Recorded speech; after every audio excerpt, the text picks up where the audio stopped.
I messed up. I was looking through my calendar when I realized that I forgot about this teensy tiny homework assignment where I have to create an entire video game from scratch, and now it's due in 3 days. Look, I've done some coding before, but I've never made a game, so I'll have to learn how to come up with unique ideas, code complex mechanics, draw good art, design fun levels, playtest, package it all together. Oh god. I think the only way to convince my teacher that I've been working on this project for the entire month, like we were supposed to, is to make the best game he has ever seen. Here's my idea. You're afraid of the dark, so you can only go where the light goes, but you can use this to your advantage. For example, if you put a lantern here, it'll create a shadow that you can walk on to go and grab this key. So my game will be about using this light mechanic to solve a bunch of different puzzles. I actually think this game idea has a lot of potential. There's a lot of different ways for me to create interesting levels. Like I could use glass that could let light through but not the player through, or even multiple colors of light, which could only interact with objects that are the same color.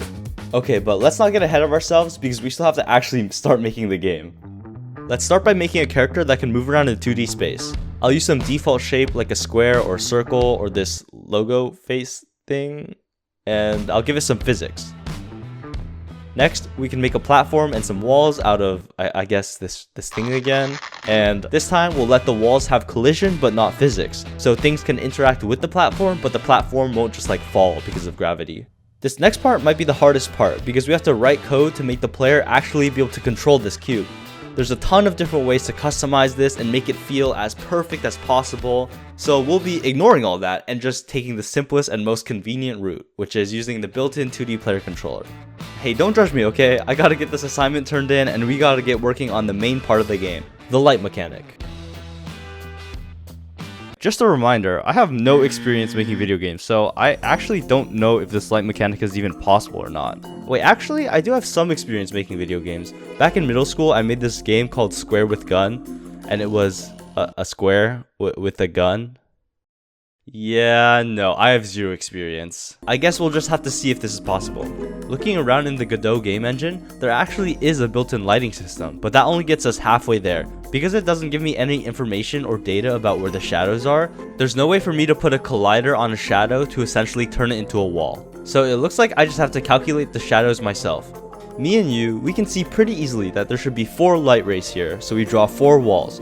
But we need to be able to turn that thought process into a little algorithm for the computer so that it can automatically do it too. If we start with a list of every single corner in the map, we can sort out which ones should have a light ray and which ones should not by testing a couple of rules. First, there can't be anything between the lantern and the corner, and if there is, that means that light can't get there and no light ray will be made, for instance here and here. And rule 2, there can't be a solid object behind the corner, because if there is, then no light ray can be made, and that just means that that corner is in the light. So let's try it out, see if this works. Nice, you see it draws a line wherever there's a shadow, and then it also tracks along with the shadow pretty nicely. Looks like it worked. Whoa, wait. There should be another line for this shadow here, but it just disappeared. It's okay, maybe I just forgot a semicolon somewhere in my code.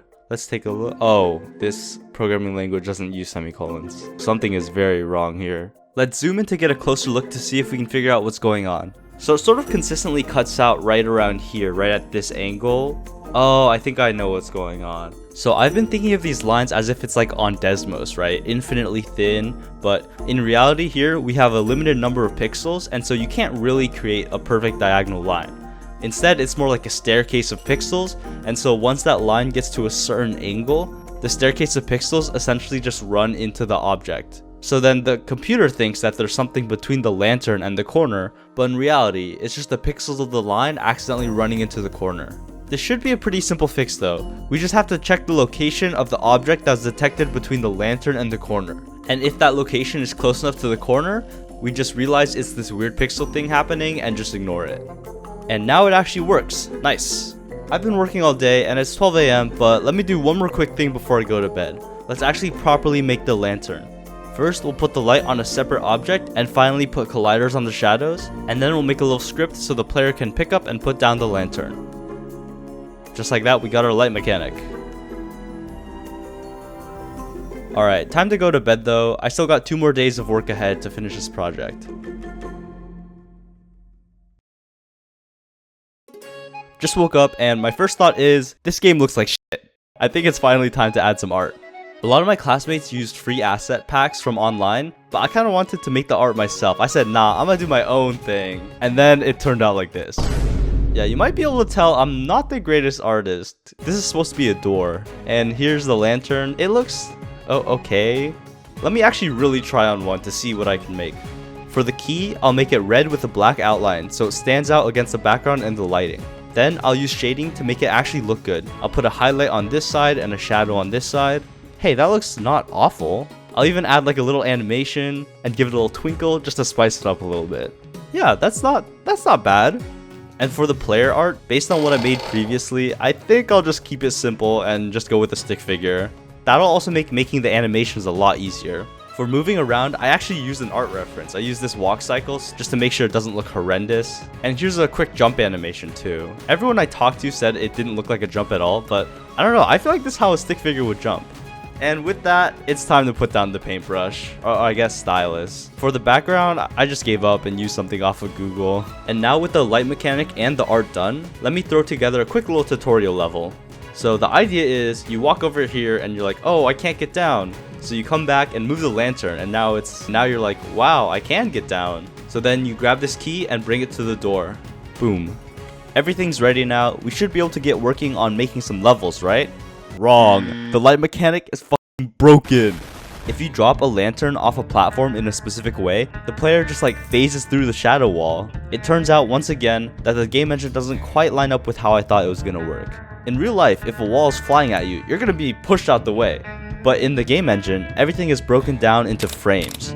If in the first frame, the collider is behind you, but in the second frame, it moves in front of you, it's not going to push you along, it just gets past you. It's like a slideshow rather than a video. So to fix this, we'll have to beef up the walls. Instead of making the collider just a dinky little line, we can make a full polygon that covers as much of the shadow as possible. Now, calculating the entire area of the shadow is way too much work, so I'm going to cheat a little bit here. Each of these platforms will have 2 light rays maximum, so we can get their starting and ending points and make a wonky square. What's like the S tier word for it? Oh, a quadrilateral. And this quadrilateral won't perfectly match up where the shadows are, but it thickens up the walls a lot more. So if the light ray jumps past the player now, the game engine will see the colliders inside of each other and then push the player out.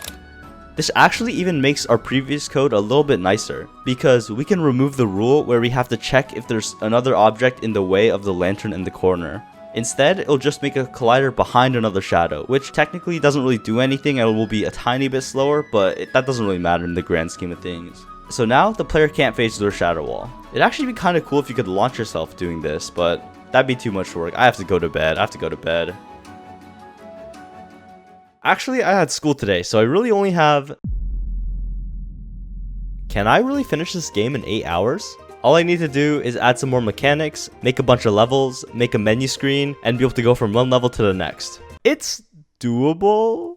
Starting with more mechanics, I think we need some way to die. I think lava would be perfect. It gives the player an obstacle to avoid while planning where to put the lantern. And I've already covered the art situation, so we're just going to be stealing this texture from Minecraft. To make it functional, all we have to do is detect if the player touches the lava. And if they do, we just reload the level and have the player try again. Now how do we do that though? Google knows. So Godot has a signal system where each object can emit a signal and others can be listening for that signal. So when the lava feels the player in it, it emits the death signal. And since this script is connected to that signal, it will respond by resetting the level using this code I found online. Another mechanic I want to add would be an object force field where you can't bring anything through it. So you have to strategically plan where to put the lantern and like how to bring the key across. Similarly to the lava, we just make something happen when the player touches the force field. In this case, make the player drop the object they're holding. And finally, let's actually make the glass mechanic I was talking about at the beginning of the video. First, Minecraft texture. We're not dealing with any art. And for the technical side, this is actually pretty easy to implement because normal walls require a light occluder to create shadows. So if we just remove that, it will be able to stop the player but let light through. And now with these 3 new mechanics, let's make some levels.